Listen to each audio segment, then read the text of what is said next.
of cricket fans. We can talk now to Malcolm Broad, who's been organising Youth Cricket Festival since 1983 and is joined by 13-year-old Rory Nicholson, who's playing at this year's festival. Thank you both for joining me. Malcolm, first of all, when you were watching yesterday's game, what was going through your mind about what other young players might be going through theirs, frankly?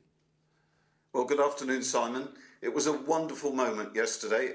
I've run 30 years of festivals. I've watched hundreds of games of cricket, but I've never watched a game finish in such an amazing, spectacular way.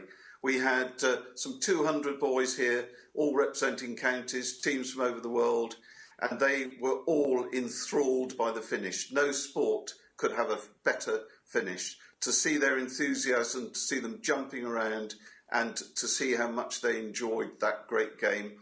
I will probably never see anything like that again in my life. And as an inspiration to young people, Malcolm, it had everything, didn't it? It had everything you could ask for. There were moments where you could hear a pin drop, moments where the tables were being banged, children were jumping around, people embracing each other, cheers to the rafters. Just the perfect start to my festival. Wonderful for the 12 teams who are here and wonderful for the young cricketers. I'm sure they'll be inspired to go out and they'll be very lucky to play in such an exciting game in their lifetimes. Rory, you're 13. You love the game already, but presumably there are plenty of people around you who said, oh, cricket's boring. What do you say to them now?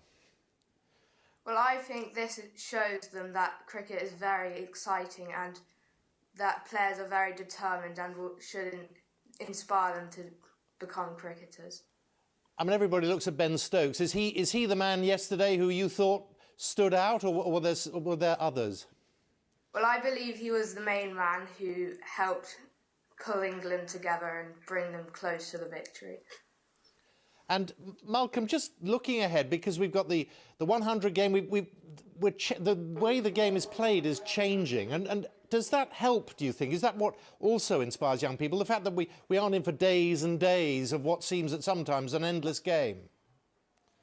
Well, cricket can be boring. We all know that. And the shorter form of the game undoubtedly is more appealing to young people. I've seen that change in my many years of cricket administration. Youngsters now do like a game that starts and finishes in 2-3 hours rather than a whole day of cricket.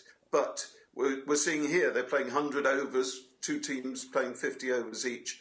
They're enjoying that. There's great competition going on, good standard of cricket. You can get a longer game, but to sell the game to everyone in the country, a shorter version, I'm sure, will be really, really popular and successful.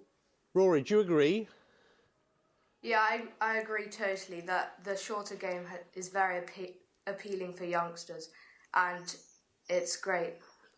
I'm just wondering, Rory, a lot of talk about whether games like this should be available free to air so that everybody in the country can see them. Do you think that's an issue? Is that an issue with some of your friends?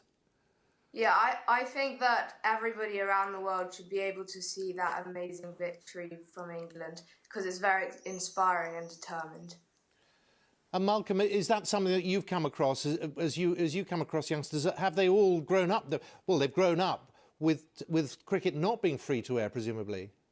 I think the Ashes series in 2005 was the last series televised by the BBC, and without doubt, the game has lost a huge audience, many participants, because it's only been available on commercial channels on Sky. I desperately hope more cricket will return to free-to-view television. It will inspire far more people. It will be the lifeblood of the game. I understand why the money from Sky is so important to grassroots cricket, but you've got to have an input of huge numbers of players, and that will only come if everybody can view the sort of game we saw yesterday, not just a one-off, but every summer in England and every winter around the world. Rory, you're 13 years old. Do you think you'll ever see a game like that ever again? No, I thought it was a very exciting victory for England and it was very inspiring and determination shown by them. So I don't think it's possible to see a better game than that. Might we be talking to you in a few years' time when you're walking out in an England shirt, do you think? Hopefully. Malcolm, what are the chances? Well, we're here at King's College in Taunton in Somerset. In 2003, Jos Butler was the same age as Rory. He played the county side that year. I saw him at the festival that year. And yesterday he was instrumental in helping England to that victory. Of the 11 players on the field yesterday, I've seen 9 of them at the festivals that we've run. So perhaps Rory will be yet another one in a few years' time. Well, you will be able to judge better than most. As you say, there you are. You've got Jos Butler playing there. Did you know immediately when someone like Jos Butler comes onto the field? Do you know straight away that's something special? Well, I've learnt over the years that sometimes you do know that, and Jos Butler had that air, that something about him made you look twice.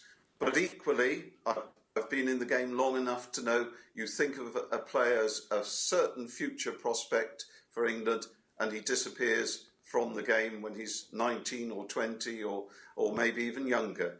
I've seen many of them come through. Alistair Cook played here years ago. I remember taking him to hospital once when he was hit on the head as a 14-year-old.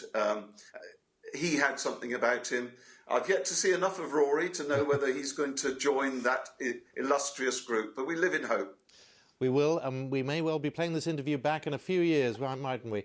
Malcolm, Rory, great to see you both. Thank you very much for joining us this afternoon on Afternoon Live.